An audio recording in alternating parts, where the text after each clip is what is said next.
Senhoras e senhores telespectadores da TV Otimista, senhoras e senhores internautas do blog do Edson Silva, estamos começando agora o nosso primeiro programa da semana, dizendo que a assessoria do PSD cearense, comandado por Domingos Filho, distribuiu sábado e várias pessoas publicaram nas redes sociais, na íntegra, uma nota dando conta de que o partido, o PSD, entregou os cargos que tinha na Prefeitura de Fortaleza, confirmando um rompimento do grupo do PSD com o prefeito José Sarto. A nota diz ainda que a dissolução da aliança foi comunicada ao presidente do Diretório Municipal do PDT, Roberto Cláudio.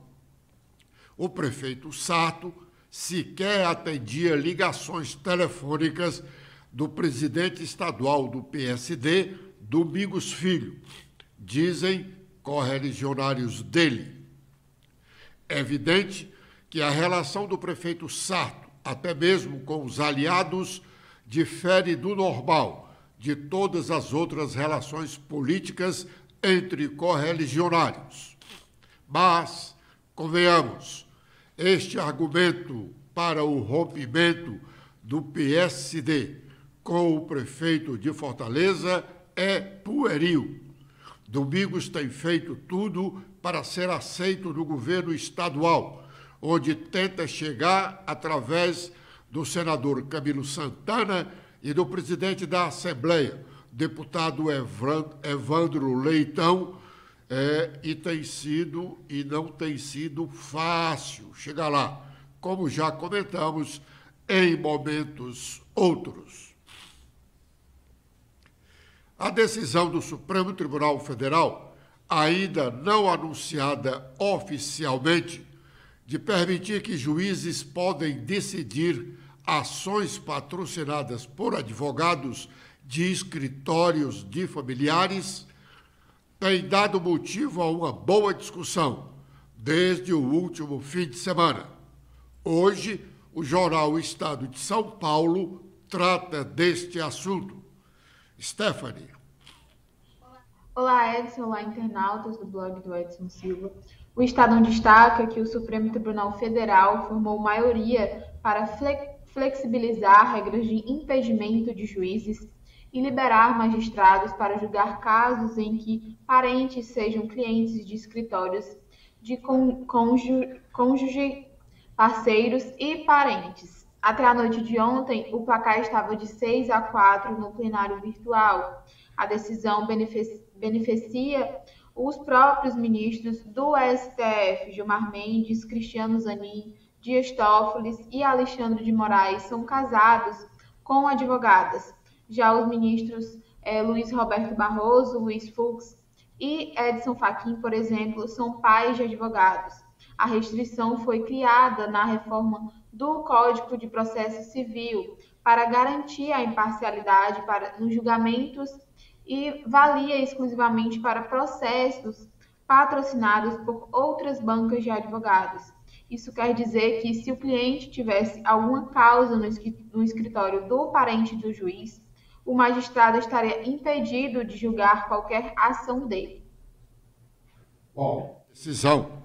Se não fosse o fato de os brasileiros sermos muito parcimonialistas, familiarmente se falando, não havia necessidade dela, se fôssemos realmente íntegros, porque o juiz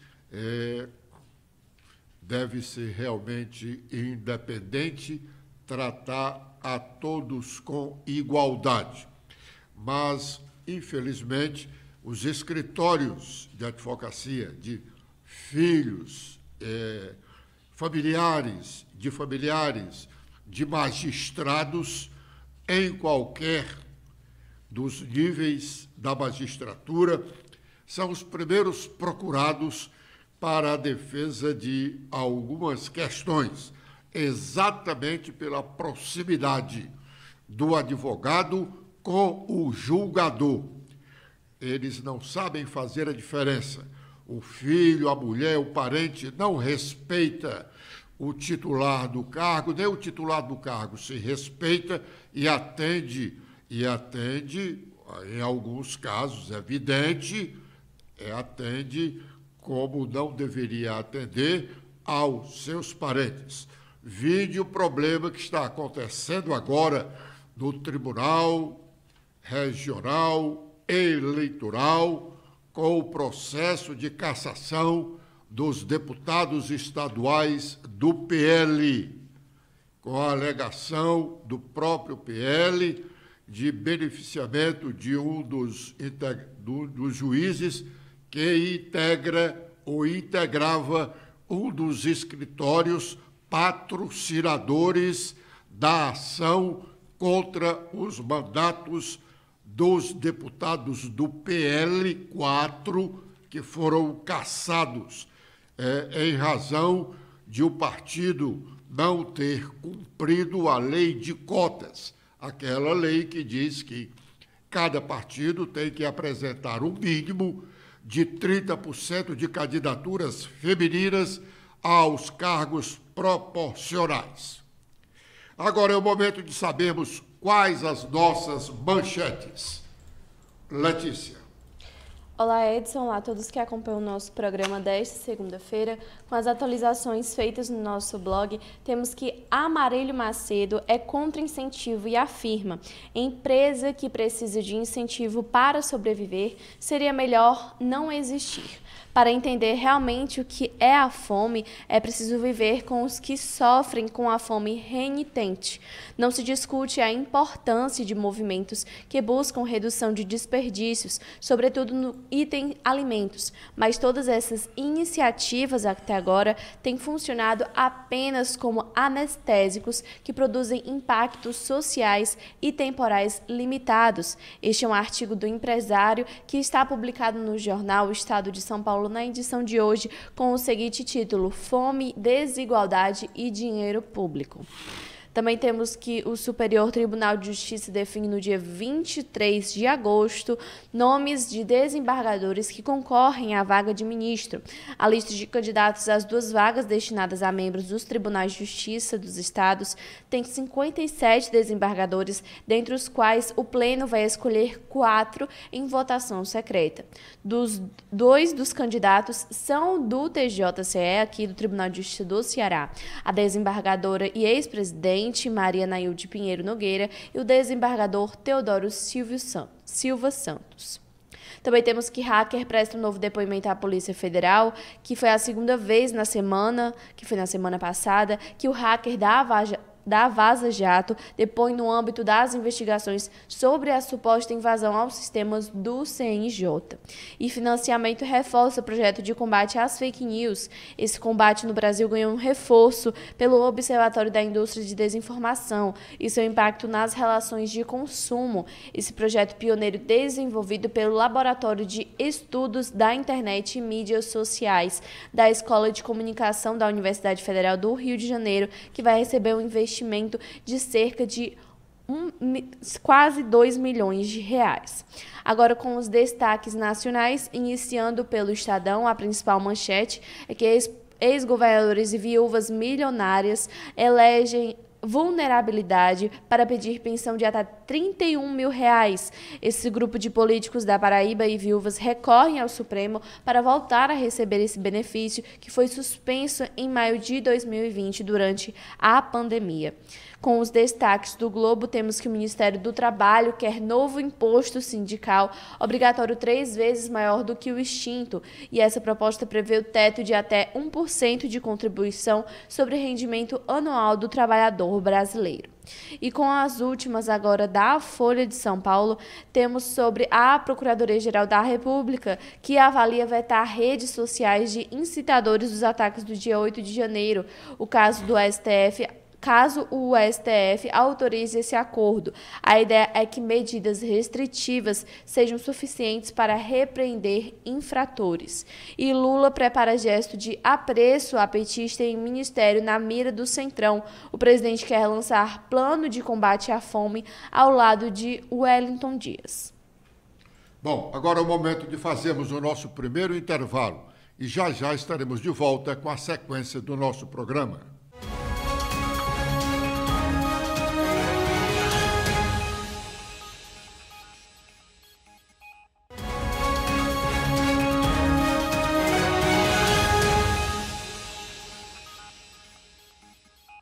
Bom, nós falamos antes das manchetes da decisão do Supremo Tribunal Federal quanto ao julgamento de ações por qualquer dos magistrados, ações patrocinadas por parentes deles. E uma outra questão polêmica, mas esta é da esfera do poder legislativo, é a PEC que discute a participação ou não de militares na política. Hoje, em praticamente todos os parlamentos, nacional e estaduais, tem integrantes das Forças Armadas e das polícias, federal e estaduais. De fato, pessoas das forças de segurança na política, embora sejam essas pessoas de direitos iguais a todas as demais, dá ensejo a algumas complicações. Ontem, o ministro da Defesa, José Múcio, foi abordado sobre o tema. Vamos ouvir o que ele disse. A Constituição diz que o chefe das Forças Armadas é o presidente da República. Quem quer que seja o presidente da República. Você pode gostar ou não gostar. O militar presta continência ao cargo, não é quem está no cargo. Então, quem estiver lá é o chefe dele. As Forças Armadas se dividiu, vamos dizer, a grande maioria era eleitor do presidente Bolsonaro. Então, naquela época, nós tínhamos os legalistas, que aceitavam o resultado, gostando ou não, e os contrariados. Aqueles acampamentos que, quando o presidente Lula, quando me convidou, eu cheguei aqui em Brasília dia 6 de dezembro, eu estou trabalhando desde o dia 6 de dezembro. 6 de dezembro. Só fui no Natal, na noite de Natal, ver os netos, a família, mas tudo, vim para cá já no dia 25, fiquei aqui. Era muito difícil você conversar com os militares, porque eles tinham quem estava no comando não queria o governo novo. Essa questão da responsabilização, nós vamos ter que, a Justiça e a Polícia Federal estão atentas, estão ansiosos de que precisa encontrar os responsáveis. O que eu mais me bato é que isso seja rápido, para que nós possamos tirar da sala os suspeitos e inocentes, porque isso vai contaminando, isso vai desmotivando. Olha, eu não tenho nada a ver com isso e estou sendo acusado de uma coisa que eu não cometi. Você, Josias e Carlos, vocês não veem uma declaração das forças em momento nenhum, desde o dia 1º de janeiro que o governo assumiu. Uma nota em jornal. Tem alguns militares. O comandante do Exército é uma pessoa política, ele conversa, mas você não vê um manifesto. Se há descontentes, são intramuros, eles conversam muito entre eles. Agora, as Forças Armadas cumprem o seu papel, servem ao país, servem a este governo. Houve verdadeiramente uma mistura que não deu certo, foi que botou político no meio, aliás, militares no meio de políticos. Os ministérios estavam todos com oficiais de reserva. Aquilo havia um plano. Eu imagino que houvesse um plano. Ia para a reserva e diretor disso, vai para a reserva e presidente disso. Havia um sentimento de uma, não digo contaminação, de uma mistura militar com a política. Esse projeto que nós mandamos, que está sendo enviado, talvez ainda na próxima semana, já na próxima semana, de militar, que quiser entrar na política, não volta para o quartel ganhando ou perdendo, isso é uma coisa importantíssima. É uma PEC, né? Hã? É uma PEC. É uma PEC. Importantíssima. Vai, tudo bem, escolher uma outra carreira, porque quando ele vai e perde, ele volta desmotivado para a vida militar, a questão da hierarquia da disciplina completamente mutilada, e ele volta com proselitismo político, pensando numa próxima campanha. Bom, o empresário, como foi destacado aqui já nas nossas manchetes, já está publicado no nosso blog esta matéria, o empresário Amarílio Macedo, em artigo publicado na edição de hoje do jornal O Estado de São Paulo, registra sua posição contrária aos incentivos fiscais dados pelos governos federal e estaduais a empresas segundo ele, empresas que precisam de incentivos não deveriam sequer existir. O artigo do empresário cearense, com o título Fome, Desigualdade e Dinheiro Público, merece a atenção não apenas dos políticos, mas da sociedade de um modo geral. Ele participa dizendo, ele iniciou o seu artigo dizendo: participei em julho passado na casa do ex-senador Tasso Gereissati de uma apresentação do Pacto contra a Fome, movimento suprapartidário que se propõe a combater a fome e a reduzir o desperdício de alimentos no Brasil. O pacto tem como metas chegar a 2030 sem nenhuma pessoa com fome no país e a 2040 com toda a população brasileira bem alimentada. Nos meus 78 anos de vida, prossegue Amarílio, não testemunhei ainda ações capazes de resolver este problema da fome, em nenhuma parte do Brasil, mesmo tendo participado de iniciativas robustas como, por exemplo, a do Conselho Nacional de Segurança Alimentar e Nutricional, juntamente com Betinho, criado no governo de Itamar Franco e presidido por Dom Mauro Morelli. Para entender realmente o que é a fome, é preciso viver como os que sofrem com a fome renitente. Graças a Deus, ele nunca experimentou este momento. Essa é a observação que eu estou fazendo. E ele prossegue: não se discute a importância de movimentos que buscam reduzir desperdícios, sobretudo no item alimentos. Mas todas essas iniciativas, até agora, têm funcionado apenas como anestésicos, que produzem impactos social e temporal limitados. A criação de instrumentos para prolongar o alcance da ação desses anestésicos e aumentar o prazo de sua validade não produz o efeito desejado. Por experiência própria, não descreio da potência transformadora de ações pactuadas entre governança pública, empresarial e outros segmentos da sociedade. No Brasil, enfatiza Amarílio, não falta dinheiro público para eliminar as causas da fome, que nascem e crescem nas desigualdades. Quem determina a aplicação do dinheiro da coletividade recolhido com impostos são os governantes que, quase sempre, se sentem proprietários do recurso público.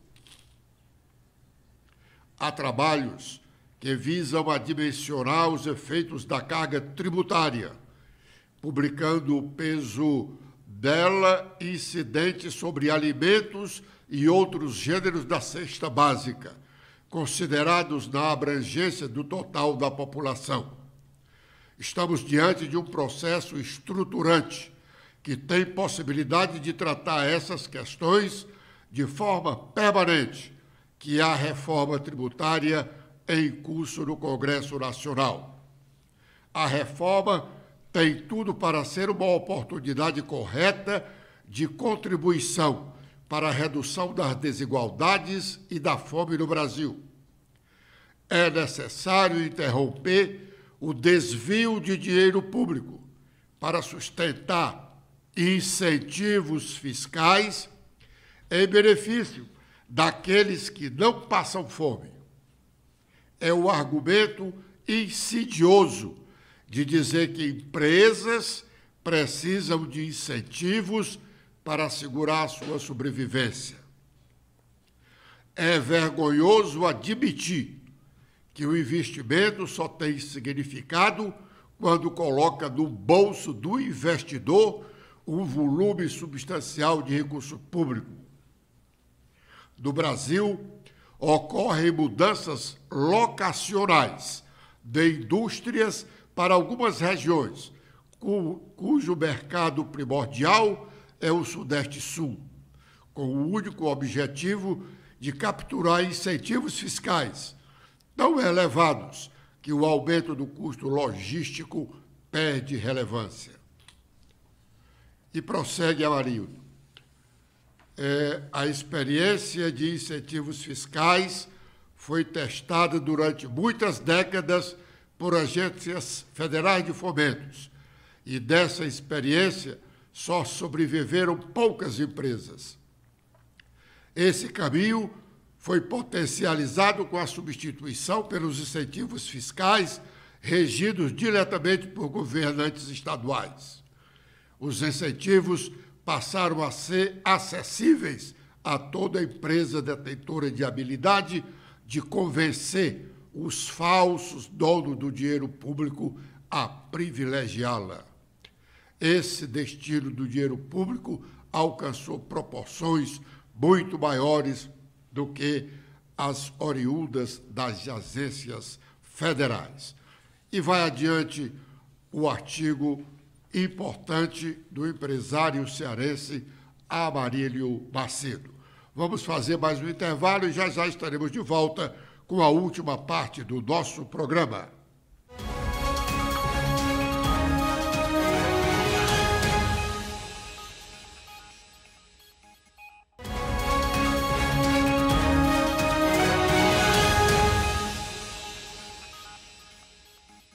O programa semanal de Ciro Gomes, denominado de Brasil Desvendado, não parece estar tendo a audiência que ele esperava. Publicado aos domingos, o programa de Ciro pouco tem sido comentado no noticiário político ou econômico brasileiro. Ele sempre apresenta, no fim da sua publicação semanal, algumas notas curtas, que ele chama de rapidinhas, onde faz uma crítica sutil sobre cada uma delas. Letícia. Bom, com a newsletter de Ciro deste final de semana, a primeira rapidinha diz: o jornal O Estado de São Paulo nos traz notícia para lá de importante para quem quer conhecer o verdadeiro povo brasileiro e as profundas transformações que está experimentando. 17 novos templos evangélicos são abertos por dia no Brasil, mais de 110 mil nos últimos 5 anos. A segunda fala sobre a quantidade de oficiais de alta patente a quem Bolsonaro levou à desmoralização. Segundo ele, confirma, para mim, aquilo que faz tempo. Ando dizendo, Bolsonaro nunca perdoou a expulsão na prática que sofreu por parte do Exército. Cuidou como pôde de desmoralizá-los ao máximo, como uma terrível vingança. Mandar um coronel vender joia roubada e usar um general para lavar o dinheiro em espécie é vulgaridade cruel. Contaminar altas patentes com um hacker estelionatário no delírio golpista mostra o nível de esgoto que tivemos no comando de uma das maiores nações no mundo. A terceira, meu amigo eurodeputado Francisco Guerreiro me chama a atenção para um dado fresquinho de economia chinesa. A taxa de desemprego entre os jovens chineses está batendo todos os recordes e chegou em junho último a inimagináveis 21,3%. É mais um inquietante sintoma do que temo e infelizmente quase posso dizer que prevejo um resfriado na China. Será uma pneumonia grave para nós brasileiros. E a última fala sobre a propaganda do governo com apoio da mídia controlado por bancos, o que vem alertando neste espaço a queda de arrecadação e estagnação econômica que apresentam um sintoma evidente. Prefeitos de todo o Brasil se mobilizam para no próximo dia 30 pressionar o governo federal a repassar integralmente o fundo de participação dos municípios. A queda do repasse em julho foi de 34% em relação ao mesmo período do ano passado e a queda em agosto também já está precipitada para 20%. Obrigado pela atenção dispensada. Amanhã, neste horário, com a proteção de Deus, estaremos de volta com um novo programa. Letícia. Eu também faço os meus agradecimentos e espero revê-los amanhã. Até lá.